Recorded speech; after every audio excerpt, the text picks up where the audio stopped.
Apa artinya? Stop. Arti menawan artinya stop. Nah kita ini punya kebiasaan Bapak Ibu. Waktu kita mikir kita tambah mikir, tambah jauh, tambah dirasa-rasakan, tambah dipahami, tambah diresapi, tambah benar-benar dimasukkan di dalam hati. Lalu Anda mulai mikir, jangan-jangan aku kena. Karena kemarin aku bikin kesalahan. Karena performanku bulan ini kurang bagus. Lalu Anda mulai mikir bulan yang lalu. Mulai mikir 1 tahun yang lalu. Semua dipikir, aduh nanti kalau tidak ada gimana. Kalau tidak dapat pekerjaan kayak apa. Kalau ini gimana. Nah terus nanti gimana. Aku makan apa. Istri sama anakku makan seperti apa. Terus gimana. Anda akhirnya tambah down. Betul enggak? Iman timbul dari pendengaran akan firman. Amin.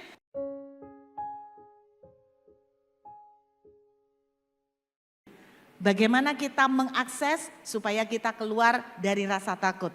Yuk kita buka firman Tuhan. 2 Korintus kembali lagi.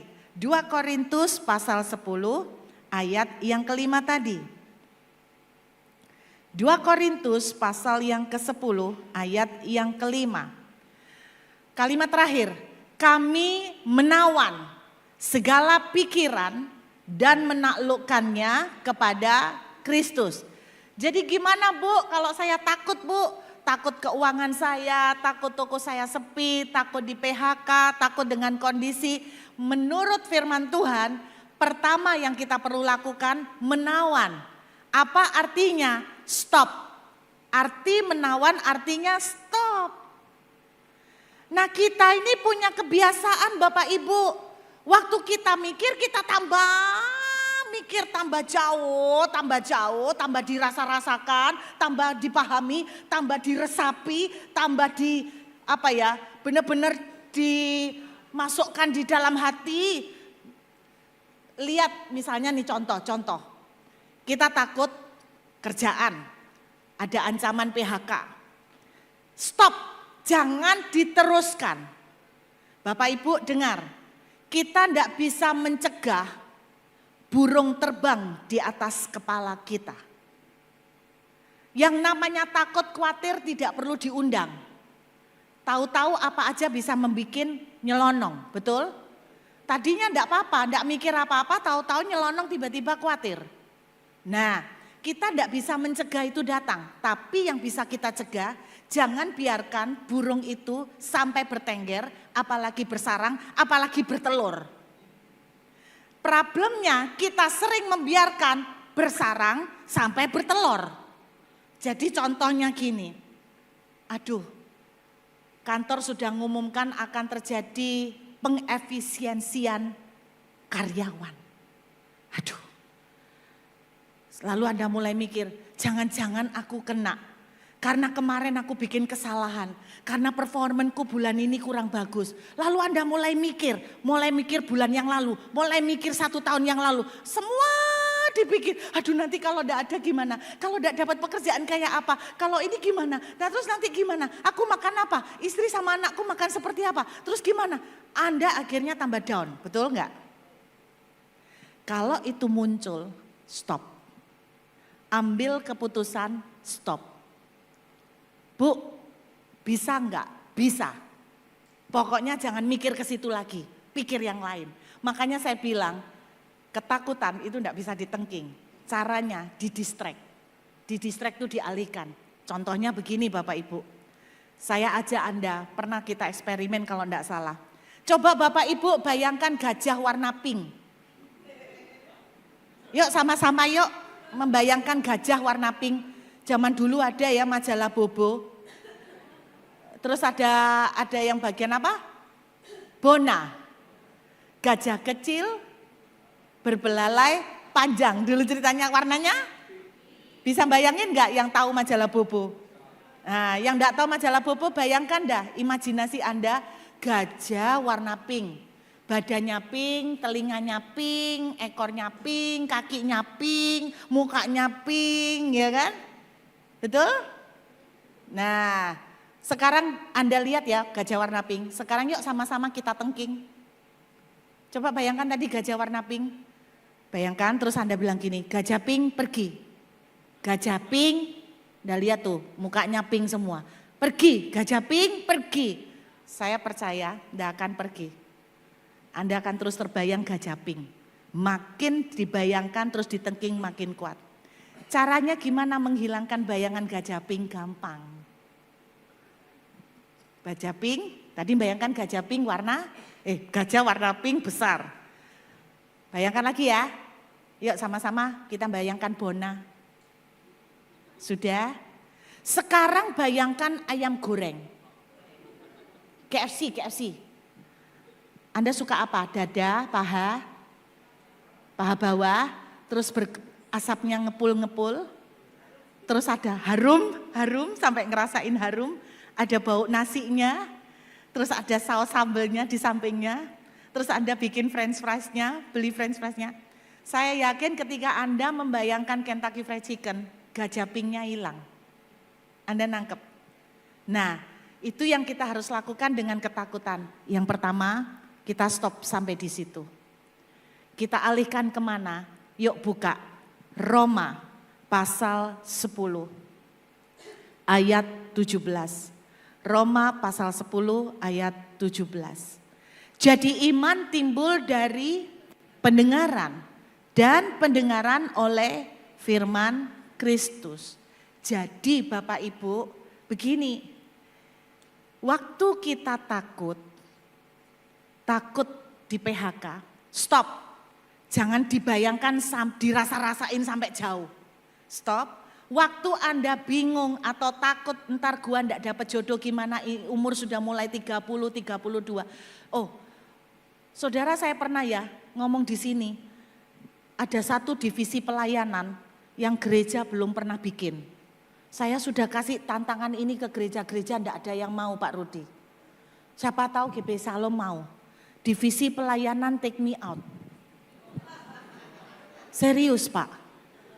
Kenapa saya concern masalah ini? Siapa bilang krisis yang terjadi cuman ekonomi? Anda ngerasakan enggak sekarang? Makin kesini, makin sulit cari jodoh. Loh enggak percaya. Satu kali saya retreat di Batu. Orang-orang tua semua. Saya bikin altar call yang aneh. Bukan terima Yesus altar call-nya. Siapa di antara saudara yang hari ini sedang berdoa meminta jodoh untuk anaknya?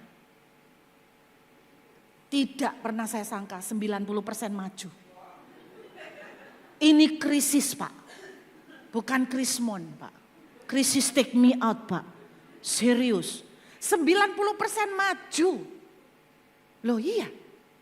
Saya tanya, saya penasaran. Ini jangan-jangan mereka salah dengar instruksinya ya. Saya tanya, ibu berdoa buat anaknya minta jodoh, anaknya umur berapa? Kalau salah kan, oh saya minta doa untuk sakit kan berarti salah. Enggak bener. Oh anak saya umur 38. Bapak anaknya umur berapa? 42. Kalau bapak 48. Kalau ibu tua sekali, nenek-nenek. Saya pikir mungkin mbak cucu ya. Mohon maaf, Anda berdoa untuk siapa yang dapat jodoh? Anak saya. Umur berapa? 50. Haleluya. Pak, Bu, saya jujur ya.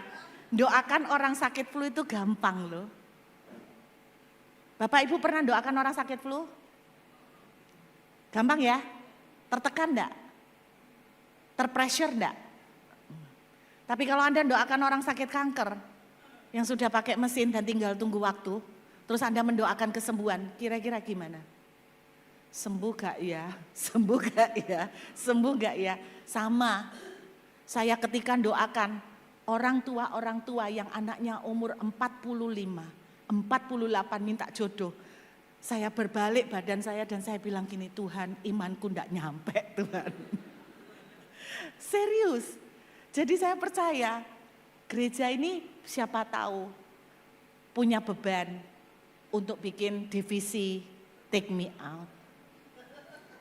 Soalnya gini loh Bu, Pak, anak-anak kita usia punya jodoh, mereka kalau sudah selesai sekolah, mereka ketemu orang kan jarang, udah mulai terbatas, betul enggak? ketemunya di mana?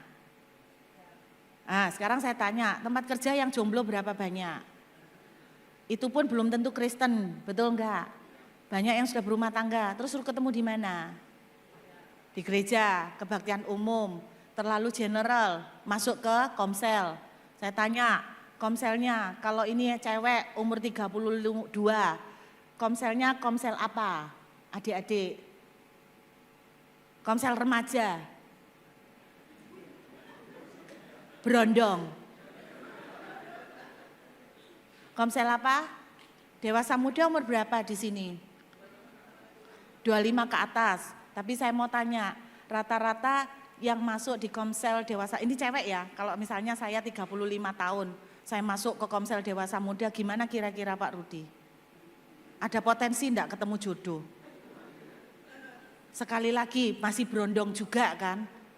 Nah kalau yang umurnya nanggung 32, 35 ini loh Pak, di mana komselnya? Komsel couple muda Bu, sudah kawin semua. Komsel orang tua Bu, masak sama cucunya. Ini sebabnya sebetulnya ini sebuah jeritan Pak. Jeritan yang umur 32 ini Pak. Where is my Adam? Ini jeritan Pak, jeritan. Saya dulu punya konsep Pak Rudi. Gimana take me out, membernya 27 ke atas. Wah itu didata. Wah perlu. Nah ini krisis saudara. Nah gimana nih tambah deket umur, belum dapat jodoh, stop. Jangan dirasa-rasakan. Nanti kalau sampai 32 gimana? Nanti kalau sampai 35 gimana? Nanti kalau gini udah dapat gimana? Nanti gini, oh tambah stres. Stop, alihkan kemana? Ke firman. Iman timbul dari pendengaran akan firman. Amin.